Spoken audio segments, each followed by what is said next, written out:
Et on va plus loin avec ici même à mes côtés Ziad Limam, directeur du mensuel Afrique Magazine. Bonjour Ziad. Bonsoir. Afrique Magazine qui fait sa une pour ces 2 mois, toujours sur la forêt, deuxième poumon de l'humanité derrière l'Amazonie. Autre souci de l'époque. Exactement, le changement, le dérèglement climatique avec cette forêt, donc dernier poumon de la planète. On parle notamment bien sûr de la République démocratique du Congo, et puis également DJ Snake que vous avez rencontré. Et puis Bruno Darou, chroniqueur international ici même à France 24. Bonjour Bruno. Bonjour Raphaël. Geste désespéré d'un pays en passe de perdre la guerre, comme l'affirment certains Européens, ou menace réelle de recourir à l'arme nucléaire, comme on le craint ouvertement du côté de Washington, où l'on dit prendre au sérieux la menace agitée en début de journée par Vladimir Poutine. Les réactions évidemment s'enchaînent, à la tribune de l'ONU notamment, et forcé de le constater, devant la fuite en avant de la Russie, le monde se perd en conjectures. Écoutez ce que déclarait le numéro 1 russe. Le but de l'Occident est d'affaiblir, de diviser et finalement de détruire notre pays. Ils disent clairement qu'en 1991, ils ont réussi à diviser l'Union soviétique et qu'il est maintenant temps de faire de même avec la Russie. Et si l'intégrité territoriale de notre pays est menacée, nous utiliserons sans aucun doute tous les moyens à notre disposition pour protéger la Russie et notre peuple. Ce n'est pas du bluff.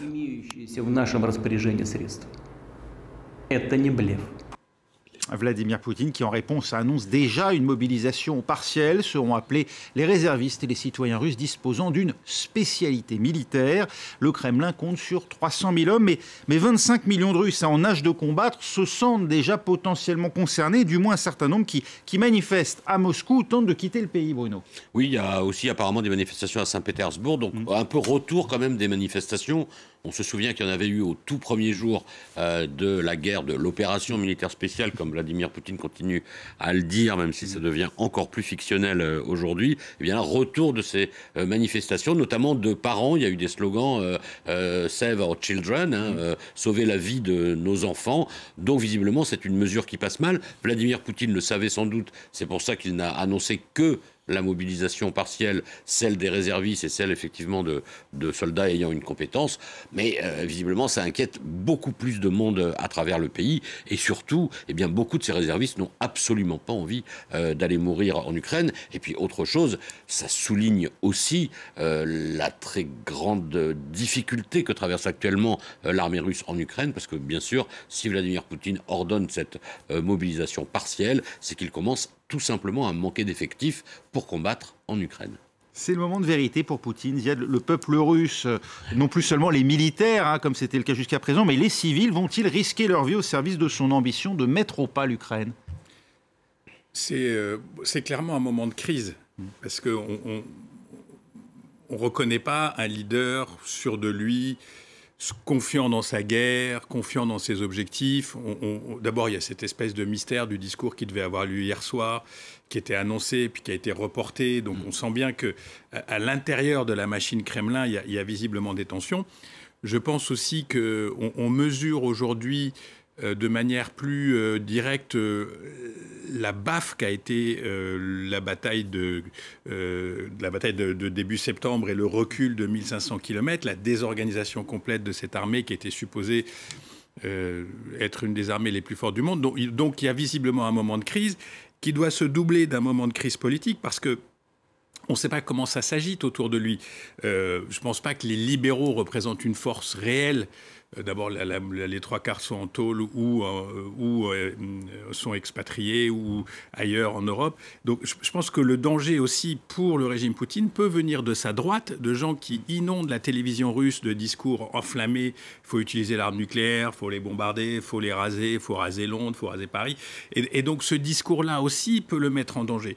Donc on a, à mon avis, quelqu'un qui est quand même acculé, qui n'a pas beaucoup de solutions techniques militaires. La mobilisation, vous en parliez, c'est quand même une arme à double tranchant parce que, oui, pour le moment, c'est les réservistes. Et même, je lisais les spécialistes militaires sur les réseaux sociaux qui disent, même si on recrutait 300 000 personnes, comment on va les armer, comment on va les équiper, comment on va les transporter, comment on va les mettre sur le front, avec quel encadrement, etc.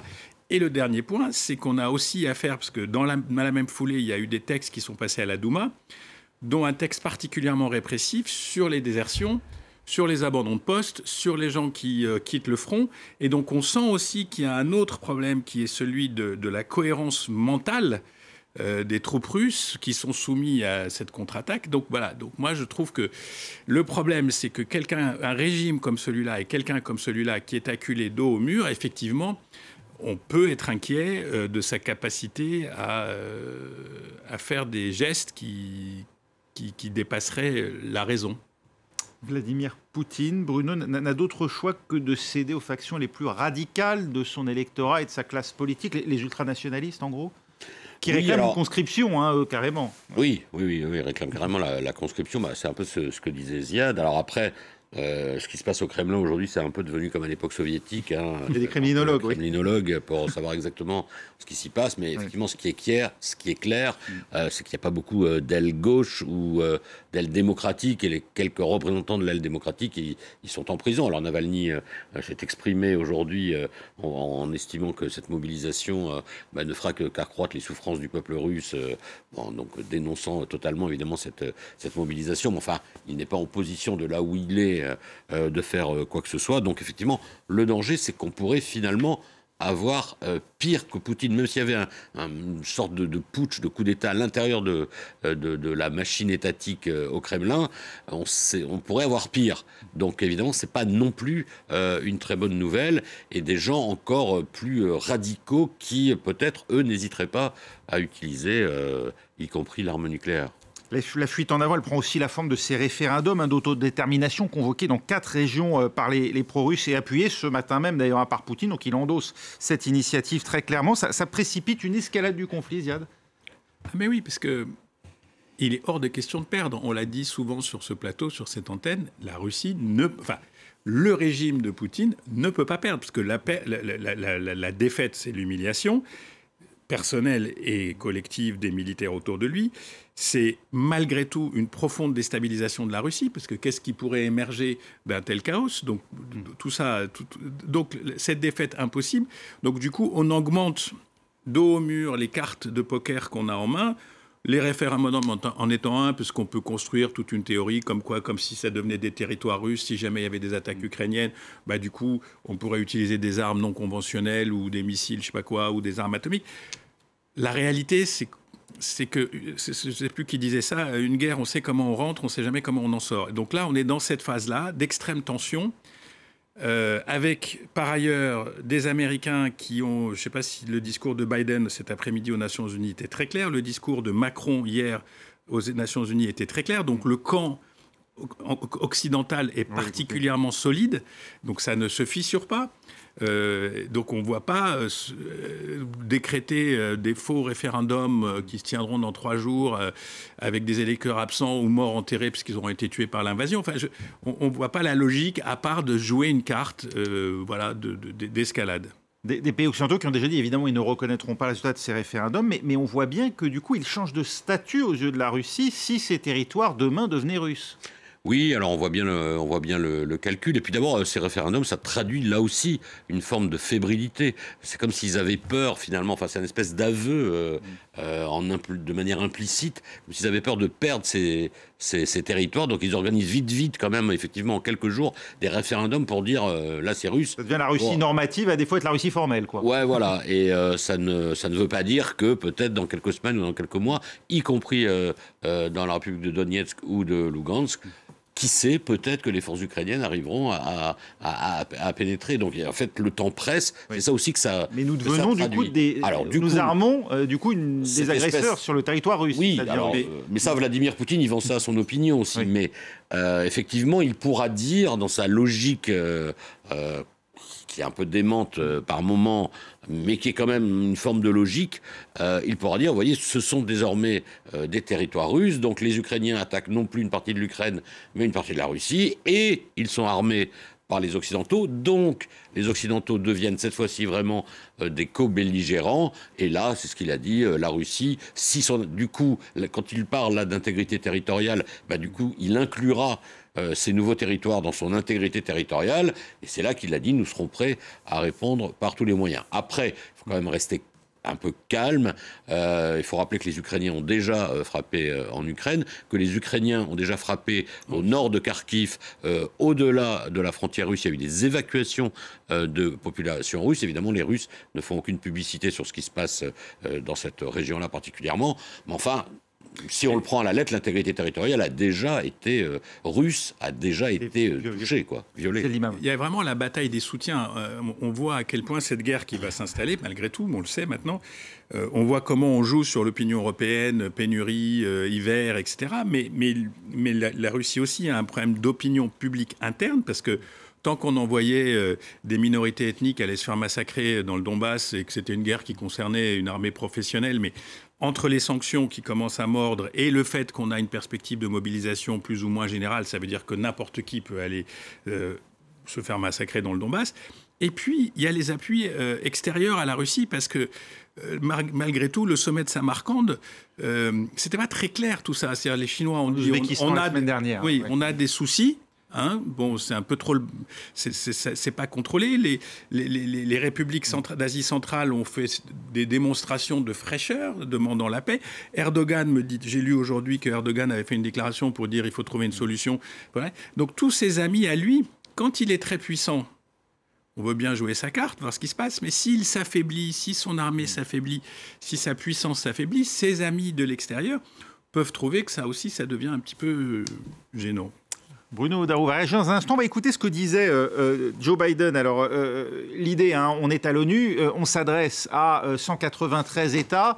Et évidemment, là, ce n'est plus seulement à destination des Occidentaux, mais notamment des États du Sud. Emmanuel Macron, hier, puis Joe Biden aujourd'hui, ont tenté de convaincre justement ces États, ceux qu'on dit jusque-là non alignés, qu'il s'agit là, pour eux aussi, d'une question vitale. Écoutez. Cette guerre a pour but d'éteindre le droit de l'Ukraine d'exister en tant qu'État, tout simplement, et les droits des Ukrainiens d'exister en tant que peuple. Où que vous soyez, où que vous viviez, quelles que soient vos croyances, cela doit glacer votre sang. Bruno Darroux, ça fait écho à ce que disait hier Emmanuel Macron. La violation finalement de l'intégrité territoriale ne saura être tolérée par quelque État de la planète. Ils doivent se sentir concernés, effectivement, ces pays quels qu'ils soient. Et ça explique peut-être aussi un semblant ou un début de réveil côté indien, côté chinois.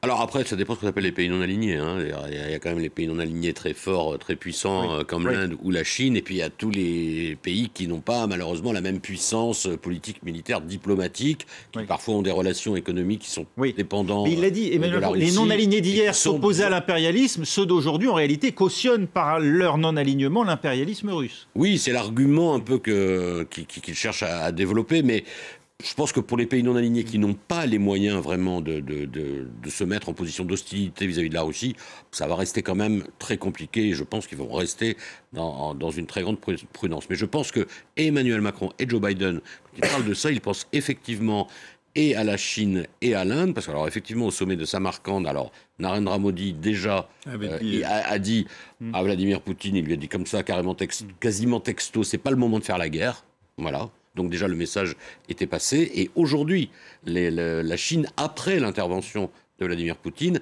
appelle à un cessez-le-feu via le dialogue. Donc on voit quand même que là, ça bouge. Et que ce soit Emmanuel Macron ou Joe Biden, ils l'ont très bien compris. Et Emmanuel Macron, d'ailleurs, je crois, a cité la Chine et l'Inde.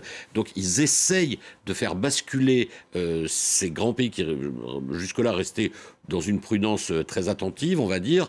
Et puis, ça leur permet aussi de sortir du fait d'être accusé de représenter uniquement le bloc occidental. D'ailleurs, c'est ce qu'a essayé de faire assez habilement aujourd'hui Joe Biden, puisqu'en plus il était à la tribune de l'Assemblée des Nations Unies, avec son argument, en gros, il a dit « je ne suis pas le représentant du camp occidental, là je suis à l'ONU et j'estime que tous les pays qui avaient signé la charte de l'ONU en 1948, ils étaient très différents, ils avaient des croyances différentes, des politiques différentes, etc. Mais ils voulaient tous préserver la paix, s'étaient tous engagés à ne pas envahir le territoire d'un autre, et c'est ça qui est en train de violer la Russie. C'est pour ça que chacun devrait se sentir concerné. Ça porte ce type d'argument, Ziad, auprès d'États. Alors évidemment, la Chine et l'Inde, ils peuvent se permettre d'avoir une diplomatie entre guillemets autonome, parce que vu les enjeux, bien sûr, ils ont eux-mêmes des intérêts. Mais enfin, des pays moins puissants, on va dire, peuvent aussi se laisser séduire par cet argument de principe moral. Non, le discours a un petit peu changé, parce que là, on parle de l'inviolabilité des frontières, de l'agression et de l'occupation. Grosso modo, une grande partie du monde pense que les Américains sont peut-être pas les mieux placés pour ce genre de leçons. Et bon, on pourrait rentrer dans la sémantique de ce qui se passait en Irak. Est-ce que c'était une violation, intégrité des frontières, etc. Mais bon, il y a un passif occidental qui est très difficile. Et donc, il y a un fond de pensée.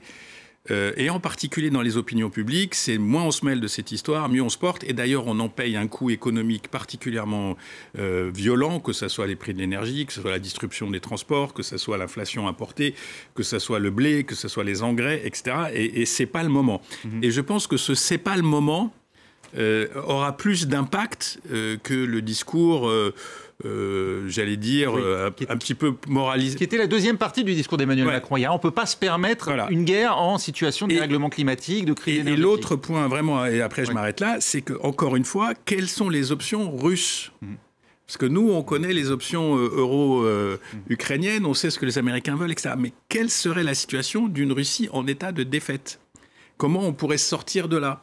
Et je pense que ce dossier, la Russie, c'est une puissance nucléaire, c'est à notre porte. Ce dossier, la question russe est une réelle question. Vous ouvrez effectivement une perspective qui va sans doute nous occuper dans les prochains jours, peut-être les prochaines semaines. Merci Ziad Limam, merci à vous. Bruno Darroux, c'était On va plus loin. On se retrouve dans un peu plus de 3 minutes pour un nouveau journal. Restez avec nous.